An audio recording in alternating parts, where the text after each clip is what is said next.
is being 5 years old. You know, I'm pretty sure I existed before that, but it's not at all to my knowledge. I was on a special diet due to some health issues from birth, and the only dessert I was allowed to have was Jell-O. I ate that stuff like it was my job. My mom, she'd do this super cool, amazing thing where she would mix the cherry and the blue raspberry, my two favorite flavors, and it would create this brand new, deep purplish red colored, brand new flavored Jell-O. At 5, that shit seemed like magic, okay? So this one holiday weekend, I'm sitting on Mom and Dad's bed with my older brother, and I'm about halfway through my big bowl of Mom's magic purple Jell-O. And we're watching the local TV station. It would show marathons of classic Universal monsters, or Twilight Zone episodes, or Laurel and Hardy. This one particular weekend, however, we were treated to 50s drive-in classics. And I got scared at all the giant bugs and lizards. But the one that scarred me for life was The Blob, starring Steve McQueen. Okay, so it's the scene where the blob is oozing out of the movie theater, and I've got a bite perched on my spoon, just not ready when suddenly I realized just why that deep purplish red color was so eerily familiar. I threw that bowl across the room as hard as I could, and I broke the mirror attached to my mom's dresser. Look, I'm a 40-year-old man, and I can't even look at Jell-O. Friends will warn me if there is Jell-O in their home. I firmly believe that whatever scares you the most when you're 5 haunts you for the rest of your life. I have the honor and the distinction of being the first kid to be suspended from kindergarten where I grew up. So it's earthquake drill, okay? I'm under my desk, and there's this little girl in pigtails next to me. We'll call her Tracy.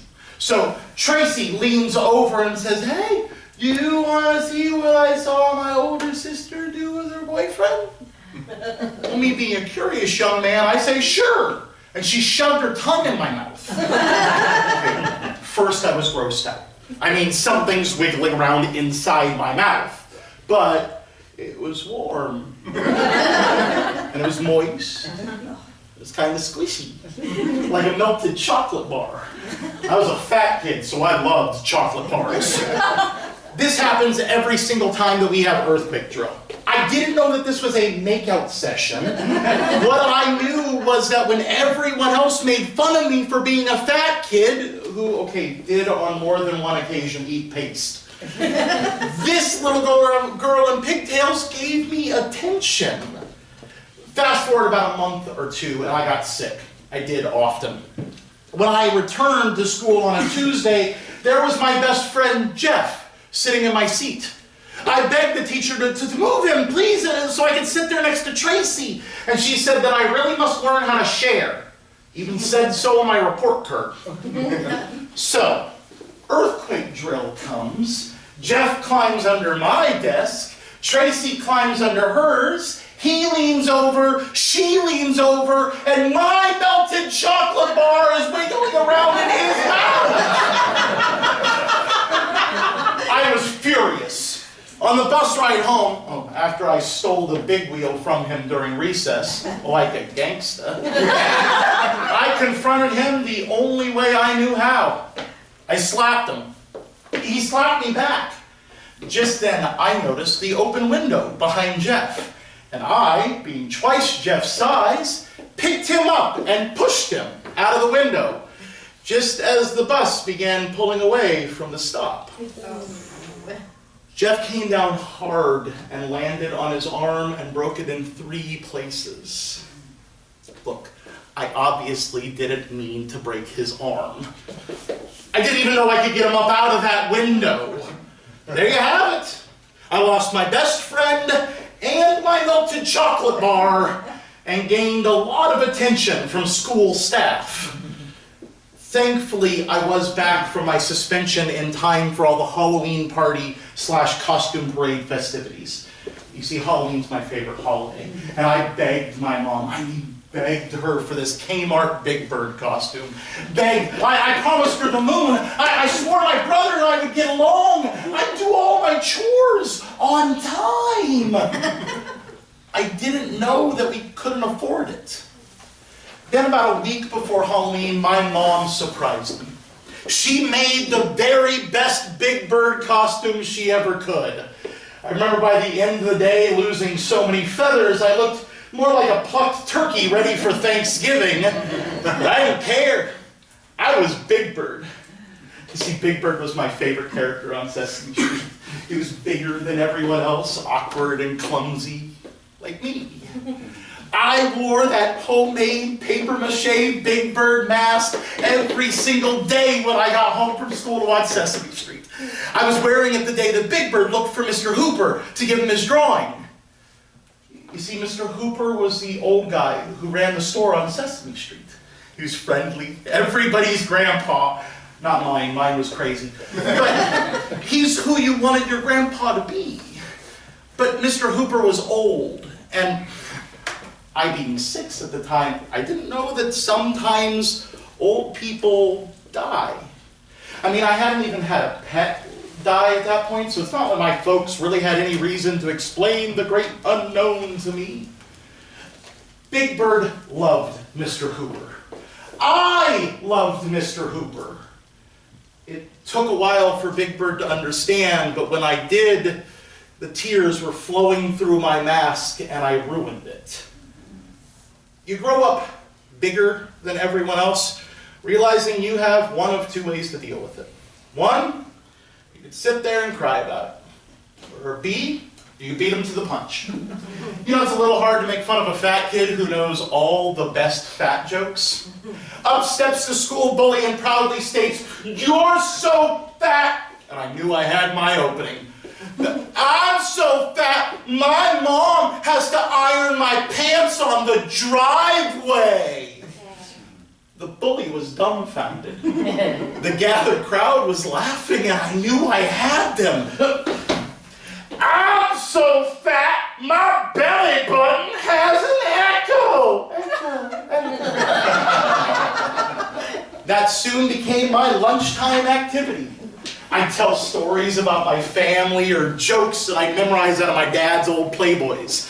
I went from wallflower to class clown in 1 school year, and then the school made the biggest mistake it ever could.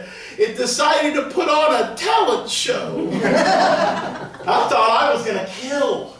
But as the day grew closer and closer, I got more and more nervous, and that's when my aunt let my mom borrow a VHS tape labeled comedy. You see, my aunt had cable, so this was going to be a whole new world. With Mom and Dad safely tucked away into bed, I sneak into the living room and pop that tape in. And there was Eddie Murphy and Robin Williams and Rodney Dangerfield. By the end of my 3rd viewing, my routine turned dirty and insulting. I did not finish my full 5 minutes at the talent show. I was asked not to participate in a talent show ever again. I did, however, get 2 weeks detention, and my dad did wash my mouth out with lava soap in the garage. Mom did encourage me, however, not to do comedy. But she could see I had this desire to entertain. If only I had something in the way of my mouth so I would shut the hell up. Thus began a brief career in band, which ended for some reason with me standing on my chair, blowing away like I was Dizzy fucking Gillespie. By the time I got to middle school, I was doing everything in my power to keep my bad side down. I had more to distract me. I mean, girls were forming before my very eyes. Classes were harder. The bigger school meant more friends to make or lose.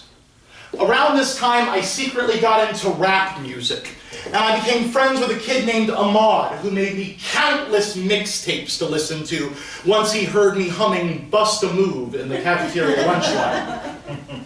You know, after reading Shakespeare, these early rap lyrics were pretty easy to memorize, and I soon began having delusions of becoming a world-famous rapper. You see, Ahmad saw my chance, and his too. He had taken 2 of his parents' old record players and a handful of garage sale records, and he taught himself the fine art of the scratch. Without my knowledge, he signed us up for the school talent night. Okay, look, I was pretty sure that my band from elementary school talent shows didn't carry on over into middle school. Still, I was a little pissed, kind of nervous. So the night of the talent night, Ahmad is out there doing a quick scratch routine as rehearsed to warm up the crowd. However, not as rehearsed, he decides to introduce himself as the one and only DJ Fringe, and said he'd like to bring out his main man, White Chocolate.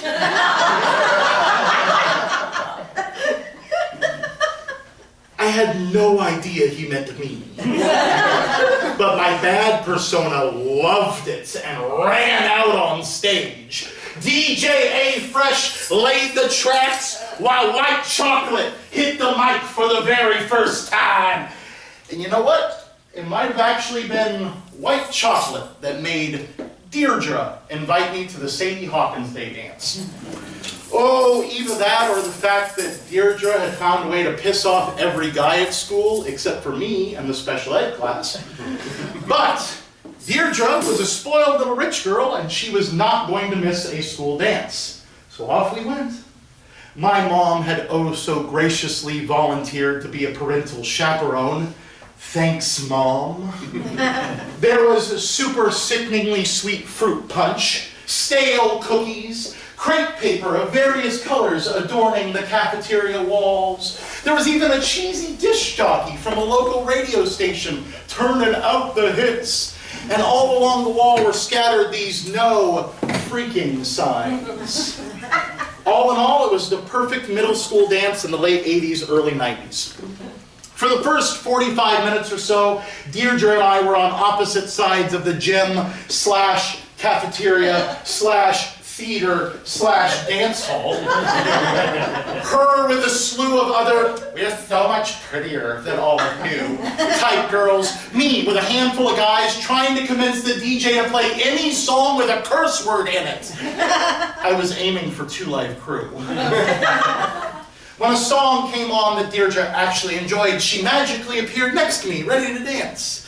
And as we danced, I asked what her and the ladies, I use that term loosely, had been talking about. She said, "You see that girl over there?" and pointed to a heavyset girl sitting by herself in the corner. She asked my friend Chris to the dance, and he said yes, only to not show up as a joke. And then she laughed. She laughed, I just stared at her, because never in my life had I heard anything so shitty. When the song ended, Deirdre excused herself to the powder room, and I sprang into action. You see, I managed to make that DJ laugh a couple of times, so I begged him to state that the next song was a special request from Jay to the prettiest girl in the room. When Deirdre came back in, the DJ stopped the song he was playing and stated my request. As the slow jam, "I Like the Way" by High Five, look it up sometime, comes on, everyone was watching as I walked right by Deirdre over to Jaina, that heavyset girl sitting by herself in the corner. You know, I applaud that girl for having the guts at that moment to take my hand, stand up, and dance with me with all of those eyes watching us. Later on, Jaina and I got detention for not paying attention to those no freaking. I am really sorry you had to see that. By the time I hit high school, I was doomed. Luckily, I found my own little island of misfit toys who helped me blossom into the stealthy delinquent I was bound to become. They even gave me a new name. You see, I've been called many things in my brief time on this planet. My drunk uncle called me fat little bastard.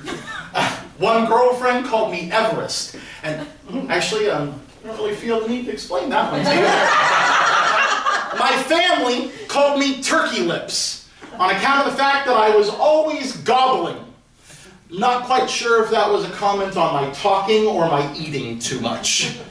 My grandpa, he called me Superman. I wrote it off that he was a crazy old man. I mean, he constantly broke into, "There's a hole in my bucket, dear Liza." But sometime after Grandpa passed away, I was sitting down for breakfast with Mom, and the subject of Grandpa calling me Superman came up. You know why he did that, don't you? Then I was filled in on the family story about my birth. It seems in the weeks that followed my birth, I was pronounced dead several times. So much so that my dad would have to come home and explain to everyone that the baby may not make it through the night. But there I was in the morning. One time, they switched off the machines and pulled the blanket over my head. My mom said that nurse jumped about 12 feet when she heard me cry. After being on this emotional roller coaster, Grandpa said he had enough. And he said he didn't want to hear another thing about that baby unless he's dead or he's home. And when I was brought home, my grandpa declared, "Nothing will kill this child." And at the age of 5, I proved him right.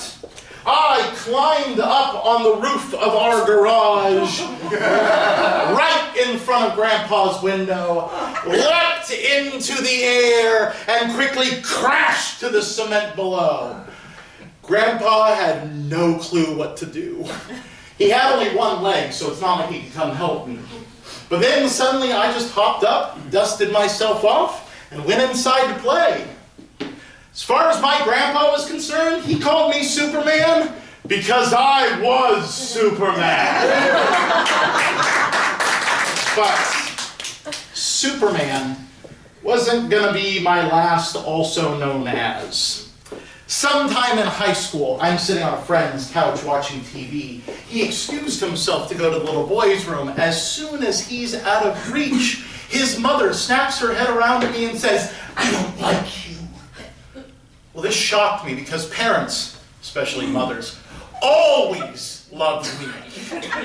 But then she added, "You put all sorts of thoughts into my son's head, and he shouldn't be thinking about college or relationships or moving out. He should thank the stars that his mother loves him as much as I do. And you know what? You're a bad influence, and maybe, just maybe, you wouldn't be putting so many thoughts into my son's head if your mother cared half as much for you as I care about my son." You can call me fat. You can call me stupid. Call me ugly. But you do not insult my mother. You are an overbearing bitch who deserves to be alone. Like, I hope that your son moves as far away from you as possible, and you know it's my fault for every mile between you. Sure, maybe it was a little harsh. I thought it was worded nicely. When I was forcibly asked to leave, I sulked on over to another friend's house. Little did I know, he had family in from out of town that he'd never even met before. This extended family vaguely remembered him having a brother, so my buddy just rolled with it and introduced me as his evil twin, Skippy. Skippy. It's not the manliest of names. It's not even the most original. Skippy. It was unexpected and unassuming. Skippy. It's even a little fun to say. Then Tuesday came. I hate Tuesdays. They should be outlawed. Mondays get a bad rap, but Mondays really should be filled with this fondness of a great memory behind you of that weekend and the possibility of the possibilities that lay ahead of you. But by Tuesday, all that's gone. Tuesday comes and you know exactly how shitty your week is shaping up to be. I have a bet that a good amount of the major tragedies that have ever befell mankind have happened on a Tuesday. September 11th. The Loma Prieta earthquake. The Space Shuttle Challenger disaster. Hell, Elvis died on a fucking Tuesday. So on this particular Tuesday, I shouldn't have been surprised when a certain garbage can on campus between first period English and second period history became intimately aware of what I had for breakfast. I sulked on up to the office and called Mom. She said, go back to class and wait for her. She was on her way. Oh, the history came and went, as did biology. And as I was sinking into my seat in speech class, a note was delivered from the office to my teacher. It seems as she was on her way to rescue her ill son from the clutches of high school, a man on a cell phone decided to make an illegal abrupt U-turn, returning to the road, striking my mother's van head on. She was in the emergency room, and it didn't look good.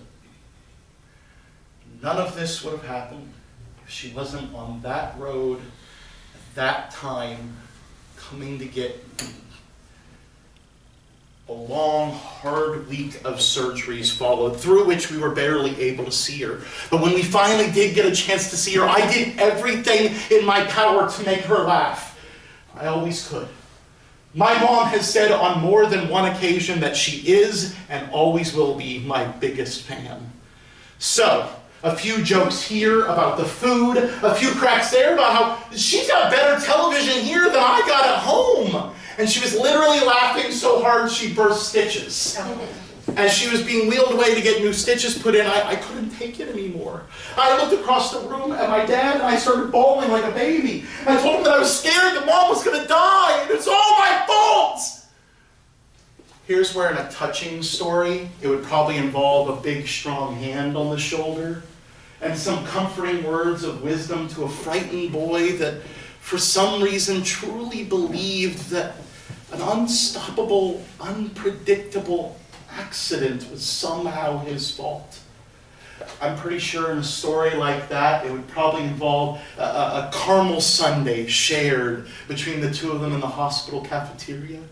And somewhere under all that whipped cream and sprinkles, the frightened boy would come to realize that, yes, of course, it couldn't be his fault. The really fucked up thing about this world is that sometimes accidents happen. But not my story. No big strong hand, no comforting words, not a goddamn sprinkle in sight. I looked across at my dad and said, "It's all my fault!" And he looked right back at me and said, "Yes, it is." Fucking hate Tuesdays. Thankfully, Mom got better. My relationship with Dad did not, of course. I became reliant on friends to get to and from rehearsal because theater was basically becoming my life. And I had this one friend that had a great big 1970s van, complete with a bed in the back. And he was the friend to have. We'd pile up a ton of us and head out to whereabouts unknown. Due to my mom's blindness caused by that accident, and my father and my acknowledgement of no longer acknowledging each other, I was left to my own devices more and more often. You couple that with the girls in the van usually outnumbering the guys, sprinkle in a healthy dose of hormones, and Skippy was in teenage boy heaven. I had become the de facto leader of my little group of outcasts, which had for some reason grown into a pretty large size. And there were too many girls and too many stories to tell right now, but let's just say I was really hitting my stride. Then one day my senior year, I head into the library and I type up a letter. I walk into my principal's office and hand it to him. He skimmed over it. You see, because of my heavy involvement in theater, he had gotten used to me being the one to hand him money from shows, or tell him a list of people involved in activities, or inform him about field trips. The letter seemed legit. He signed it. I found 6 friends and took them for a really fun trip to San Francisco to see Les Miserables. I was responsible. I called the parents of every student that went and told them just when to expect their child home. I was polite. I even filled the school van up with gas when I was going to return it. I had expected smooth sailing. Everyone would be home. I would park the van in the school parking lot, drop the keys off in the night slot, call my buddy for a ride home, and nobody would be the wiser. What I did not expect, however, was to see my school principal standing in the van parking spot, talking to the police. The words grand theft auto and charged as an adult were thrown around, as was the phrase, we called your father. I calmly and coolly produced my copy of the letter and handed it to the officer. I explained to him how I was shocked that the principal agreed to such an outing. But of course, I could not look a gift horse in the mouth. I even pointed out the part of the letter where it said word for word that this was not a drama club function, that no permission was given and no chaperones were going, and it was working. As my principal got more and more upset, the officer gave up and said, fine, if you want to press charges, that's fine with me. But I'm going to personally inform the parents of every student that went that it was all under the principal's permission. And with the cop out of the way, I figured I was home free until I saw my dad's truck pull up. The principal's yelling something about not allowing me to graduate, and I thought I was going to piss myself as I handed my dad the copy of the letter. When he finished reading, he folded it, put it in his pocket, took 2 steps forward and looked at my principal and said, if my son doesn't graduate, you're going to spend the rest of your life in prison for handing a 17-year-old boy without a license the keys to a school vehicle. We drove home in silence. I went to bed in silence. The next 2 weeks were more than the usual amount of silence.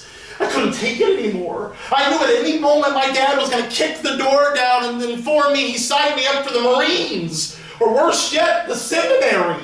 I begged my mom, just please, please, please just tell me what's going to happen. And she said, nothing.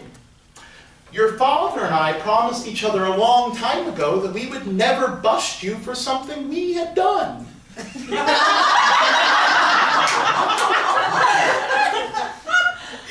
Shortly before my dad passed away, we got a chance to sit down and talk.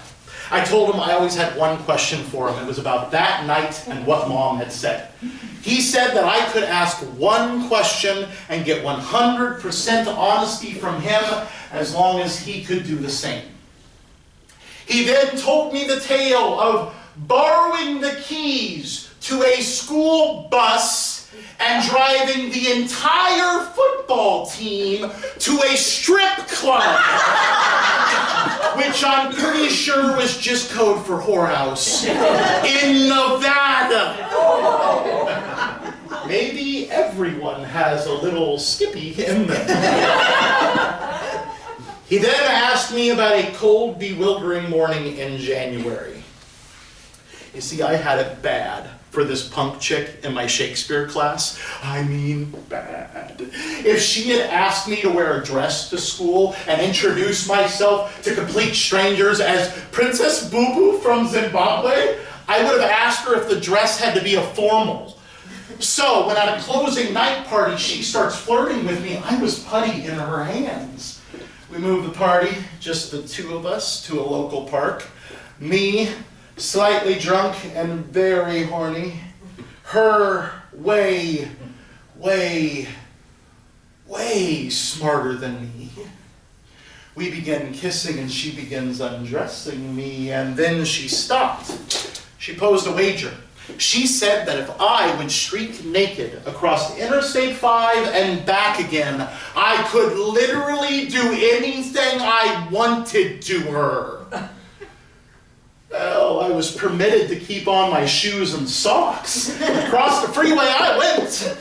There was little to no traffic on the freeway at 1 in the morning on a Sunday, so I made it across with no real danger. Oh, but as I was preparing to return on my trip, I noticed her throw my clothes into her car, and her taillights fade away into the fog. As I was standing there, literally with my pecker in my hand like an idiot, I realized I had one of two options. A, I could walk the much shorter distance through the suburbs over to a friend's house, but therefore have to admit to someone what a monumental moron I had been. Or two, I could walk the much further distance through backcountry roads to my parents' house, sneak into my old bedroom, and no one would be the wiser. I don't know why it didn't dawn on me until I was in my parents' garage that my keys were in the pants I was no longer wearing. So I started fumbling for the spare key, and that's when the door swung open. There stood my dad, cup of coffee in his hand. I stammered through some lame excuse about staying over late last night, hanging out with my brother, and realizing I had to get up early to go to class in the morning. And just as I was about to hop in the shower, I realized I needed milk for breakfast. So I went out into the garage to get milk from the spare fridge, but in my half sleep, I must have accidentally locked the door behind me, because when it shut, I found myself stranded in the garage, naked. And he stepped aside and let me in. But as I walked past him, he snorted and added, "One of these days you're going to have to explain to me just how the chain latched itself behind you." Either he was just too tired to deal with it, or maybe he understood. I mean, he did promise he'd never bust me for something he had done. That old farmhouse that I grew up in, it was about to be torn down. We still had a bunch of stuff out there, cabinets in the garage, pictures on the wall, etc.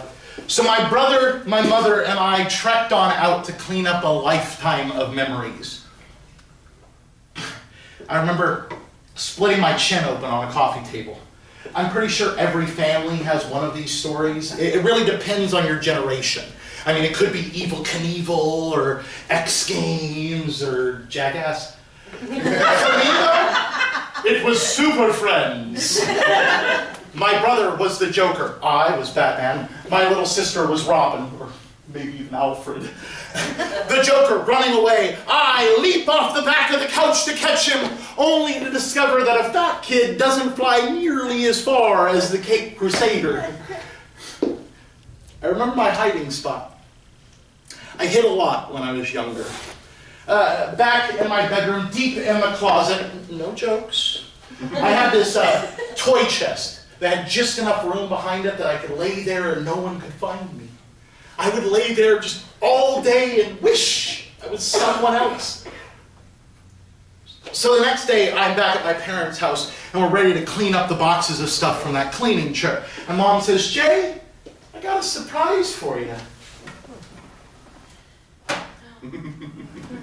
Said, "I could tell you were kind of down. I wanted to find a way to cheer you up." For that bowl of cereal, I was 6 or 7 again. For that bowl of cereal, I was happy, and I had no worries. For that bowl of cereal, everyone was fine. See, at that point in time in my life, I had had no less than 40 different jobs. Everything from mall Santa to light designer on a porn. I had a series of health issues that at one point in time led me to walking with a cane and sporting an eye patch. I looked like a second-rate Bond villain, the Roger Moore years. I had a slew of failed relationships that all culminated in my Hollywood marriage. See, I'm a hopeless romantic. I believe in love at first sight. I believe in soulmates. So it can be a little confusing that my favorite movie of all time is Casablanca, a film that ends with love being let go. I'm really sorry if I spoiled anything for a movie that was made in 1942. I saw myself in that Bogart role so much that I swore I would marry the first woman to ever watch it with me. I guess it just boils down to the fact that, yes, I believe in love. I'm just not worthy. I'm made to be everyone's big brother or best friend, but not husband or love of their life. That's just not in my cards. Then I got a new dealer and a new deck. Thursday, August 16th at 11:28 a.m., arriving at Delta Flight 7766 at the Sacramento airport was the woman in a little over a year's time was going to be my wife. Although we had no clue about that at that time. When I saw her come down that escalator, it was like the very first time I ever saw her. Way back at Bear Creek High School at a Guys and Dolls audition. There was Corrine, a tall, lanky freshman girl, me, a sophomore with shaggy hair, a scraggly beard, and a faded trench coat. We could easily see each other over everyone else because we were the only 6-foot-tall people at the audition. Friendship gave way to flirtation, and then one fateful Saturday afternoon, while on a date to the Lion King, through which we mostly made out, after which she said those 3 little words, cementing each other as our first loves. But just as in Casablanca, it was not to end happily ever after. Shortly after that date, her family informed her that they were moving to Texas, thus beginning my lifelong hatred for all things Texas. 13 years later, I'm driving to work, listening to a box of old mixtapes that I find, and on comes our old song. A wink and a smile, Harry Connick Jr. Wasting time at work, I do a major search for Corrine. All I knew was that she had gone to college in Seattle and had talked once or twice about maybe, possibly, going to New York. And somehow, that was enough. I hit pay dirt. I found a Corrine that was a stage manager for an off-Broadway theater company. I mean, how many Corrines could there be? So I called the theater and I left a message. Hey, sorry, no, I'm not trying to buy tickets. No, I want to get a message to one of your stage managers. You see, we dated in high school and I really miss her. 3 weeks go by. Maybe she didn't want to talk to me. Or maybe the far more likely scenario, that theater thought my message was a little too creepy to pass on. Then her call came. Fast forward to that Sacramento airport, and that day we held hands and we ate Pop Rocks and we smiled bigger than I ever thought imaginable. And when I got a chance to kiss her lips, we both knew we were home. Everything felt right. My friends liked her. My mom loved her. She would laugh at all these silly things, like this one hotel room we stayed in had a Murphy bed. So our legs hung way I suddenly knew what every love song meant. On her last day in California, we cuddled up on the couch to watch a movie. Somewhere in all of those daily conversations, I had mentioned to her my love of Casablanca and what it meant to me. And how that's what I thought love really was. Like it was with us. Amazing and wonderful, but not permanent. I'd also told her about my rule about the first woman to watch it with me. 2 hours and 10 minutes later, as we made our way to bed, I took Casablanca out of the player and put it back on its spot on the shelf, and I realized I was wrong. Love can be permanent. You just got to speak up. I knew that if I didn't do something, I was going to regret it. Maybe not today, maybe not tomorrow, soon, for the rest of my life. I got to see the sun set on California the day that I left. And 5 days later, I got to see the sun rise on my new home in Florida. And this sight quite possibly marks the first and last time I was ever excited to see Florida. I quickly learned that this was not the place for me. The heat, it does odd things to your head. It also allows odd things to happen to the environment. Like it'll allow normal-sized things to grow freakishly large. Okay, so it's 4 a.m. and just as hot as it was at noon. And I open the door to see what looks like the cross between a cockroach and a rhinoceros. When it sees me, it charges at the door and it slams itself against it. Loud enough to sound like someone was knocking. Straight out of one of those horror movies I stay up all night watching. After a couple moments, it backed away, and I slowly opened the door, knowing full well that this was not over. And I got a good look at the beast. He was about the size of my fist, shiny and black. He had a horn on top of its head, or he mounted a claw of one of his previous victims and warning to others. I'm not really sure which. Top it all off, he had these pincers like out of a sci-fi movie that clicked whenever it made this awful clicking sound. I knew that this mutant beast was sent from Hades to finally collect Skippy. I yelled for my wife to just not come out and hand me a can of Raid, and I remember remarking that I was happy it was a full can when he handed it to me. I flipped off the cap, ready to do battle, because if this thing wanted me, it was going to have the fight of its afterlife. You see, something had to be done. I had a plane to catch that I could not miss. Besides, I wasn't going out like this. I stood up to that kid that kissed my girl under the desk in kindergarten.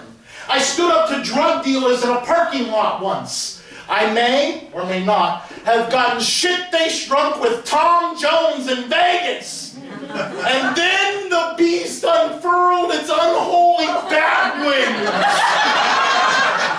I took aim and unloaded the entire can of Roach Formula, lavender-scented, Raid on the beast, and it just looked up at me and gargled. I yelled for my wife to hand me a broom, and she asked me why I didn't just step on the thing, and honestly, I thought it was going to eat its way through my shoe and bury itself into my foot. When I finally got the damn thing to the bottom of the stairs, I gave it one good whack to the grass and yelled for my wife to bring down the luggage. I didn't even bother going upstairs to put the broom away. I just threw it in the trunk with my bags.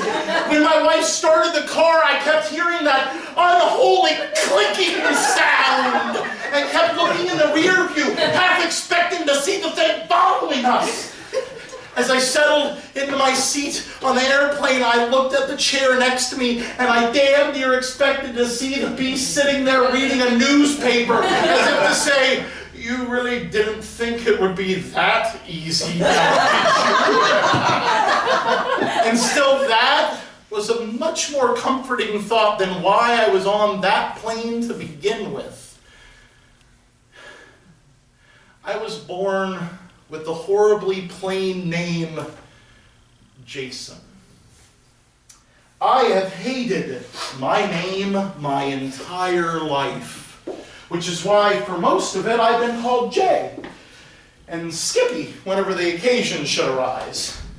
My mother saddled me with this boring, overused moniker, saying it was from Greek mythology. One year in a class project, I discovered that my given name, Jason, meant healer, a fact I'd actually come to prove in 2009. When I was 3,000 miles away, my mother began a horrible downhill slide. We had just lost my dad in January, and by May, we knew the end was near for Mom. I didn't know what to do. I was being reassured that things were bad, but they could be worse. Then, in late June, her voice sounded weak. weaker than I'd ever heard it before, and that included that car accident that almost killed her in high school. I tried to keep things light. I mean, that's usually why she called me. So as I'm explaining to her that the weather in Orlando is a lot like the inside of an iguana's butthole, she said it. Jay, when you coming home? I was booked on a flight the very next morning. For 2 weeks away from my beautiful newlywed wife, for 2 weeks to watch my mother die and plan her funeral arrangements.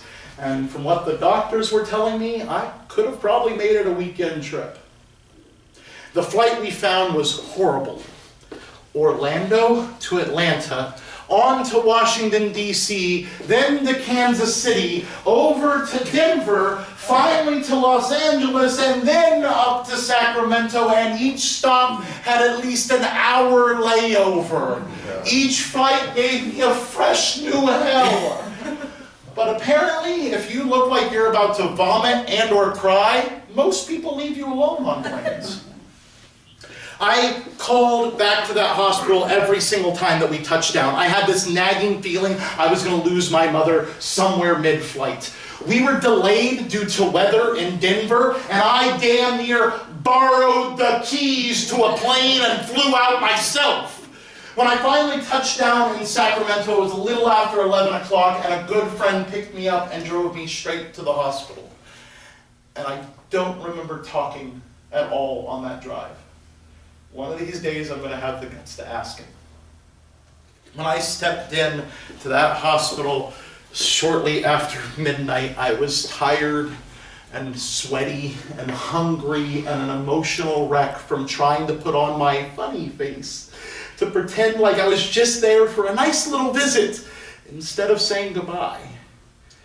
The nurses were warned about my late arrival, and they informed me about her condition. I believe the words she actually used were circling the drain.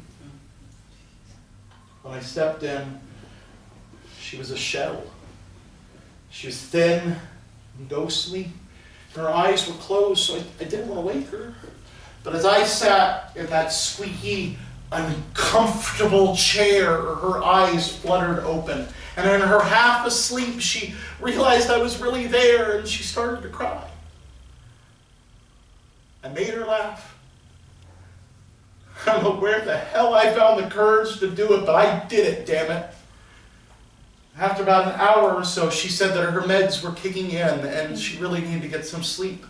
I told her I was going to head home and do the same, and I'd see her in the morning. And then she said it. The words I've never heard her say before. Jay, I'm scared. I sat back down. I held her hand, and I prepared myself to sit all night in the world's most uncomfortable hospital chair, knowing full well when I woke up in the morning I'd be holding the hand of my late mother. At 7 in the morning, when a nurse came in, she yelped when she saw me. She was just there to check my mom's vitals, and she got this bewildered look on her face and scurried out. And less than a minute later, she returned with a doctor in tow. You see, it seems sometime after midnight, my mom's blood pressure went up. Her heartbeat became steady, and her breathing became normal. And all of this ruckus woke my mom up, and she asked for blintzes for breakfast. Later on that day, I was allowed to take her home. It was like nothing was wrong. She was back from whatever brink they said she was on. Unfortunately, I had to return to Orlando. My mom understood, and that morning when I left, we laughed and we joked, and I told her about a return trip that I had in early September for a friend's wedding. And she smiled and said that, maybe she'd go with me to dance. Just a short 2 weeks later, my phone rings. It's my aunt. She's on the phone and saying that the whole family's there and it's time. I had to put the doctor on the phone, and he informed me that it was now really a matter of hours. My wife and I were booked on a flight that night, and when we got there, she had somehow found a way to look even closer to death than that first night in the hospital. When I stepped in, I told her I wasn't saying goodbye. She had pulled this shit on me once before, and I fell for it then, but this time, I'm just not biting. And she laughed, and she went to sleep. Round dinner time, I went in to check on her, and she's sitting up looking around for something. And I sat with her, and it was once again like life had returned. We celebrated all week long. We threw a party even. The doctors and the nurses were flabbergasted. And then one close friend said it. "It's you, Jay. She was dead and she came back to be with you. Apparently, I can cure cancer." On the morning that my wife and I had to head back to Florida, my mom cried, and she swore that she knew it was going to be the last time we'd ever see each other. And I told her to shut up and reminded her of the return trip that I had in less than a month for my friend's wedding. On that flight back, my wife and I joked about what my friend had said and about how maybe it was true. Here's where I could tell you that I did it a third time. That my mom is happy and healthy and right here in the front row. It could. It can't. It seems there's only so much healing my name can do. On August 23rd, just 4 days before my original return flight for my friend's wedding, my brother's in the hospice visiting my mom. She'd been unconscious for 3 days now, and nobody had any hope left. My brother took the phone and put it to her ear, and I sang her Teddy Bear, her favorite Elvis song. Later, one of the nurses would tell me that less than an hour after that phone conversation, my mom suddenly woke up. She said, "I got to talk to my son. He sang to me." He fell back asleep.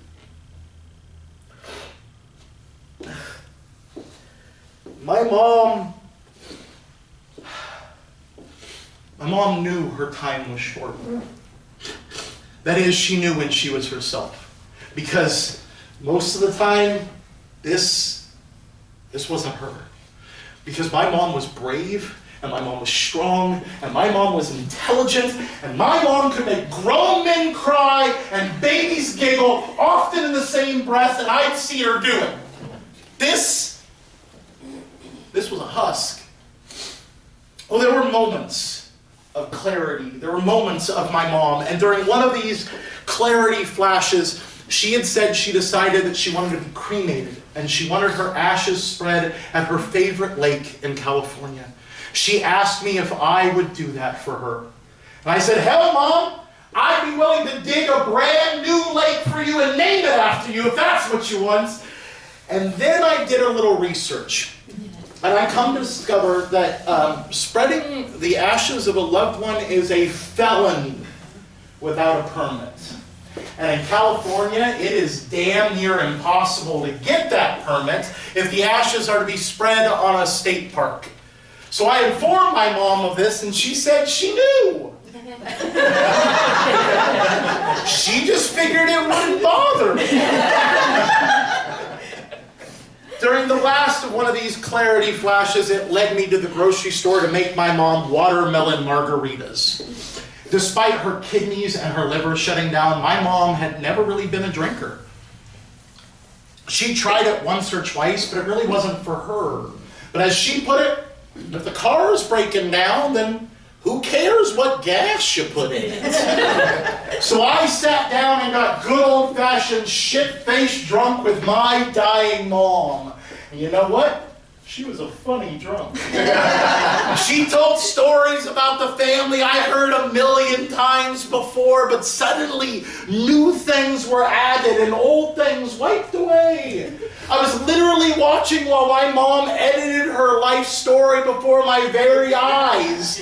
Why the fuck not? She earned it. She deserved it. She knew the ending and she couldn't do a damn thing to change that. But the rest, that was up to her. I told her I always loved it when she told me stories. And she told me I had to do the same thing. Only I couldn't stop with just her. I had to go out and tell everyone. And then she let out a burp that would have made a trucker do a double take and started laughing uncontrollably. When she finally composed herself, she got this very serious look on her face. And she said that she had read an article in a magazine about medical marijuana. And about how sometimes it helps dying patients with pain. And she didn't know how to sign up for it or if the doctors would even let her try it, but maybe she should try it. Now, hearing this shocked the hell out of me because, like with alcohol, my mom had never really tried any drug stronger than NyQuil. But then she added, "So, do you know where I could get it?" Well, I looked at her with as much dumbfounded astonishment as my drunk off of 4 watermelon margaritas ass could muster, and said, "How dare you, Mother? How dare you think that your own son knew any place where he could get illegal drugs like marijuana?" Hello? Hey, it's Skippy. Yeah, my usual. 45? Okay, I'll see you in an hour. All right. Juana, how dare you? My mother drunk was one thing, but this was something completely different. She was alive.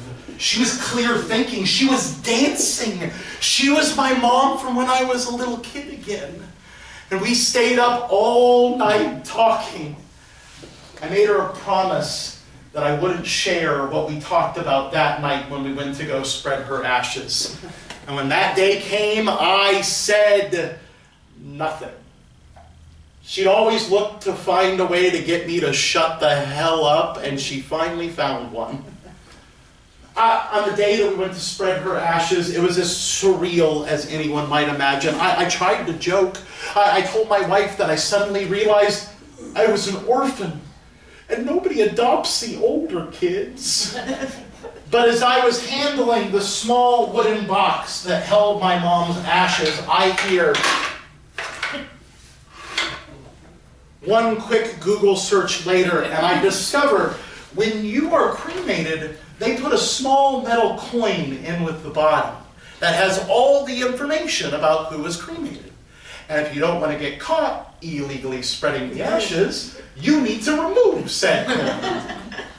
I also soon discovered that the coin was not magnetic.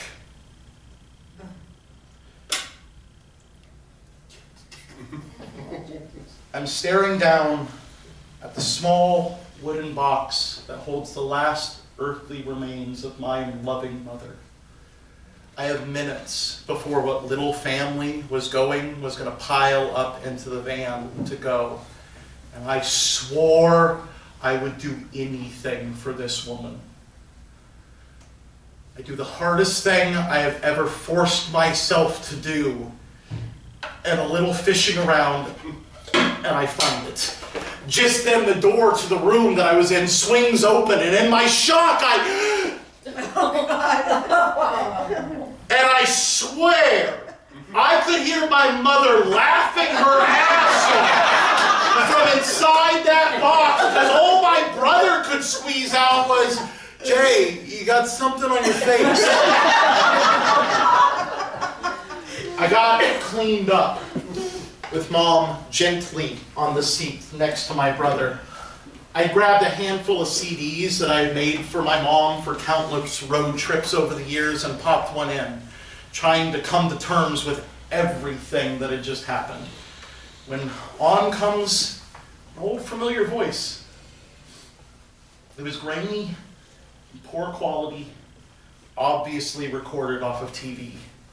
on comes Big Bird's voice. He's singing, "It's not easy being green," and getting all the words wrong.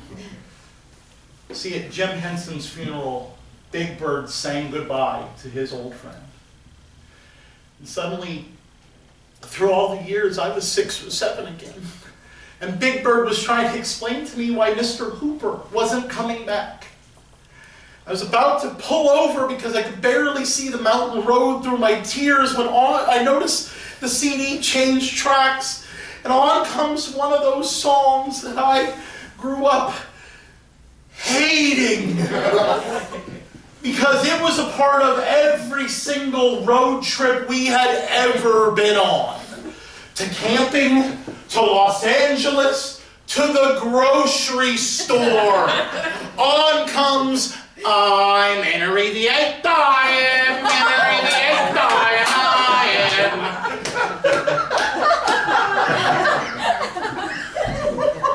We all started singing along.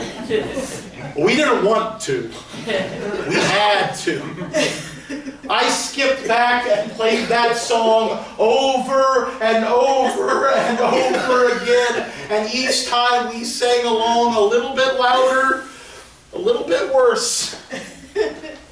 You know, I often think back to those last couple of nights with Mom. Back when I promised her I'd commit a felony for her. Back when we were drunk off our asses, when we were high as kites, we laughed like there was no tomorrow. Which was only true for one of us. I told her I always loved it when she told me stories. And I thought about what she had said. I was going to do it. I just had to figure out how the hell I was going to tell my story. I was freaking out because I had no clue where to start. I had no clue where to stop, and I had no clue why anyone would want to come and listen. I tried to narrow it down on what to talk to you about today. Maybe just a pile of drunken moron stories. Or maybe my search for a job that makes some kind of sense to me. Or maybe even the entire tale of how my wife and I got back together. That's when my mom stopped me. And she said, "It's all you, Jay. Tell it all." I tried to explain to her about time on stage and about what it takes to write a one-man show, as if I even knew. And then my mom taught me one more time just what I needed to know, just when I needed to know it. She said, "Jay, nobody wants the whole damn truth. Just the stories based on the whole damn truth."